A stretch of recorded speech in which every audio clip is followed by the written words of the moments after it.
കേരളം സമീപകാലത്ത് വൃദ്ധസദനമാകുമെന്നാണ് നിലവിലെ നിഗമനങ്ങൾ. കേരളം സമീപഭാവിയിൽ വൃദ്ധരുടെ മാത്രം നാടാകും. കൂടെ കുറച്ച് സർക്കാർ ജീവനക്കാരും രാഷ്ട്രീയക്കാരും കാണും. കേരളത്തിന്റെ ചെറുപ്പക്കാരെല്ലാം കേരളം വിട്ടു പോകുകയാണ്. +2 ഡിഗ്രി കഴിഞ്ഞാൽ ഉന്നത പഠനം എന്ന പേരിൽ വിദേശ രാജ്യങ്ങളിലേക്ക് പുതുതലമുറ ചേക്കേറുകയാണ്. പഠനത്തിനൊപ്പം തന്നെ പാർട്ട് ടൈം ജോലി ചെയ്താൽ പഠനം പൂർത്തിയാക്കാൻ കഴിയും. അതിലൂടെ കേരളത്തിൽ വർഷങ്ങളെടുത്ത് സമ്പാദിക്കുന്നത് ചുരുങ്ങിയ കാലയളവിൽ വിദേശ രാജ്യങ്ങളിൽ നിന്നും സമ്പാദിക്കാൻ സാധിക്കുന്നു. കൂടാതെ മെച്ചപ്പെട്ട ജീവിതവും ലഭിക്കും. ഇന്നത്തെ കേരളത്തിലെ യുവതലമുറയുടെ മനസ്സിൽ ഒരേ ഒരു ലക്ഷ്യം മാത്രമേ ഉള്ളൂ: +2 കഴിഞ്ഞാൽ വിദേശത്തേക്ക് പറക്കണം.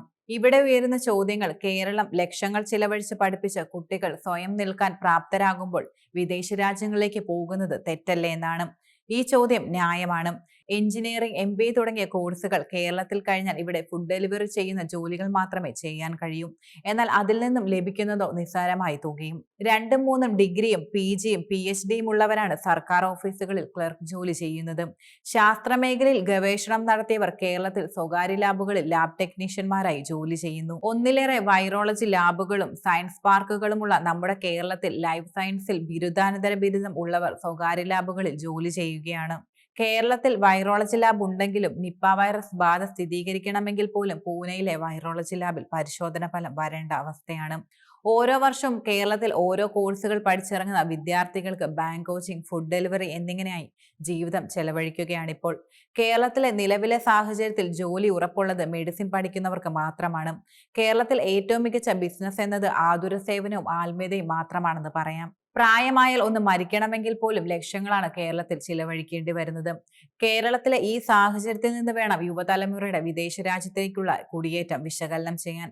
മനസ്സിലാക്കേണ്ട മറ്റൊരു യാഥാർത്ഥ്യം എന്നത് കേരളത്തിലെ തൊഴിൽ സമ്പ്രദായവും തൊഴിലില്ലായ്മയും മാത്രമല്ല ഈ കുടിയേറ്റത്തിന് പിന്നിൽ. വെറുതെ ജീവിക്കാനാണെങ്കിൽ കേരളം ഏറ്റവും അനുയോജ്യമാണ്.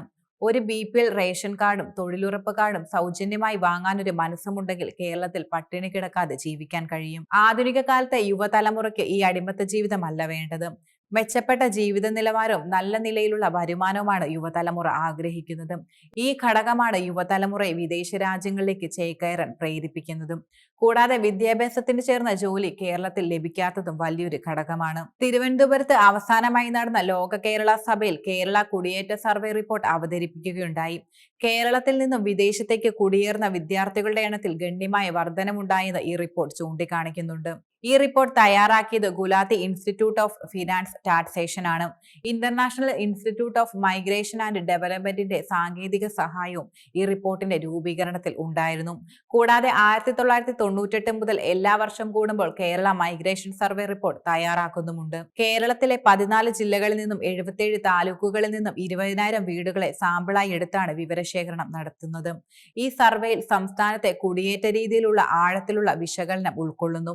കേരളത്തിലെ തന്നെ ഏറ്റവും വിപുലമായ സാമ്പത്തിക സാമൂഹിക പഠനമായിട്ടാണ് ഇതിനെ കണക്കാക്കുന്നത്.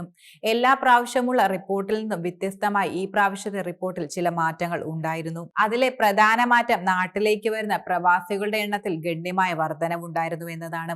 അതുപോലെ കേരളത്തിൽ നിന്ന് വിദേശത്തേക്ക് ചേക്കേറുന്നവരുടെ എണ്ണത്തിന് വർധനവുണ്ടായിട്ടുണ്ട്. 2018 നടന്ന മുൻ സർവേയുടെ റിപ്പോർട്ടിൽ രേഖപ്പെടുത്തിയിരിക്കുന്ന 2.1 ദശലക്ഷത്തിൽ നിന്ന് 5 വർഷം പിന്നിട്ടപ്പോൾ വിദേശത്ത് കുടിയേറിയവരുടെ എണ്ണം 2.2 ദശലക്ഷമായി ഉയർന്നിരുന്നു. ജോലി തേടി വിദേശത്തേക്ക് പോകുന്ന യുവതലമുറയുടെ കണക്കാണിത്. 2018 1,29,763 വിദ്യാർത്ഥികൾ കേരളം വിട്ട് വിദേശത്തേക്ക് പോയി. എന്നാൽ 5 വർഷം പിന്നിടുമ്പോൾ ഇത് 2.5 ലക്ഷമായി ഉയർന്നു. ഏകദേശം 100% വർധനവ് വിദേശങ്ങളിലേക്ക് പോകുന്ന വിദ്യാർത്ഥികളിൽ ഉണ്ടായിട്ടുണ്ട്. മാത്രമല്ല 17 വയസ്സിനുള്ളിൽ സംസ്ഥാനം വിടുന്നവരുടെ എണ്ണത്തിലും കാര്യമായ വർധനവുണ്ടായിട്ടുണ്ട്. പണ്ടുകാലത്ത് ഗൾഫിനോടായിരുന്നെങ്കിൽ ഇപ്പോൾ വിദേശ രാജ്യങ്ങളോടാണ് യുവതലമുറയ്ക്ക് പ്രിയം. കാലം മാറിയതോടെ കാഴ്ചപ്പാടുകളിലും മാറ്റമുണ്ടായി. കൂടാതെ വിദേശത്തേക്ക് കുടിയേറുന്ന സ്ത്രീകളുടെ എണ്ണത്തിലും കാര്യമായ വർധനവുണ്ടായിട്ടുണ്ട്. 2018 15.8% 2023 19.1% ഉയർന്നു. കുടിയേറ്റക്കാരായ സ്ത്രീകൾ 71.5% പേരും ബിരുദം പൂർത്തിയാക്കിയവരാണ്. 34.7% ആളുകൾ മാത്രമാണ് ആണുങ്ങളിൽ ബിരുദം പൂർത്തിയാക്കിയത്. വടക്കൻ കേരളത്തിൽ നിന്നുള്ളവരാണ് വിദേശത്തേക്ക് കുടിയേറുന്നവരിൽ മുൻനിരയിലുള്ളത്. ഇതിൽ ഒന്നാം സ്ഥാനത്തുള്ളത് മലപ്പുറമാണ്. 2023 മലപ്പുറത്ത് നിന്ന് 3,77,647 പേരാണ് വിദേശത്ത് കുടിയേറിയത്. മതവിഭാഗങ്ങൾ നോക്കിയാൽ മുസ്ലിം പ്രവാസികളാണ് ഏറ്റവും കൂടുതൽ. പ്രവാസികളിൽ 41.9% പേരിൽ മുസ്ലിങ്ങളാണ്. 35.2% ഹിന്ദുക്കളും 22.3% ക്രിസ്ത്യാനികളുമാണ്. ഇവയെല്ലാം കേരള മൈഗ്രേഷൻ റിപ്പോർട്ടിൽ നിന്നും വ്യക്തമാണ്. കേരളത്തിൽ ഓരോ ദിവസവും പുതിയ പുതിയ സംരംഭങ്ങൾ ആരംഭിക്കുന്നുണ്ട്. എന്നാൽ അതുപോലെ മറുഭാഗത്ത് നിരവധി കടമുറികൾ അടഞ്ഞും കിടക്കുകയാണ്. കേരളം ഒരിക്കലും കാർഷിക സൗഹൃദമല്ല. യഥാർത്ഥത്തിൽ കേരളം വാണിജ്യത്തിലും വ്യവസായത്തിലും അനുയോജ്യമല്ലെന്നതും ഒരു വസ്തുതയാണ്. കോഴിയെ വളർത്താനോ മില്ല് തുടങ്ങാനോ തുടങ്ങി ചെറിയ സംരംഭങ്ങൾക്ക് പോലും കേരളത്തിൽ നിരവധി ലൈസൻസുകൾ ആവശ്യമാണ്. കൈക്കൂലി കൊടുത്താൽ മാത്രമേ കേരളത്തിലെ സർക്കാർ ഓഫീസുകളിൽ ഒരു ഫയൽ അനങ്ങൂ എന്ന വിമർശനം നിലവിൽ കേരളത്തിലുണ്ട്. നികുതി ഘടന, രാഷ്ട്രീയ പാർട്ടികളുടെ പിരിവുകൾ എന്നിങ്ങനെ നിരവധി പ്രശ്നങ്ങൾ കേരളത്തിലെ സംരംഭകർ നേരിടുന്നുണ്ട്. എന്നാൽ മലയാളികൾ ഇപ്പോൾ ഓൺലൈൻ സംസ്കാരത്തിലേക്ക് മാറിക്കഴിഞ്ഞു. ചെറുകിട സംരംഭകർക്ക് വിജയിക്കാൻ ആകാത്ത അവസ്ഥയാണ് നിലവിൽ. ഇതൊക്കെയാണ് കേരളത്തിന്റെ വർത്തമാനകാല യാഥാർത്ഥ്യങ്ങൾ. ഈ യാഥാർത്ഥ്യങ്ങൾ പൊളിച്ചെഴുതിയില്ലെങ്കിൽ കേരളം ഒരു വൃദ്ധസദനമാകുമെന്നതിൽ ഒരു സംശയവുമില്ല.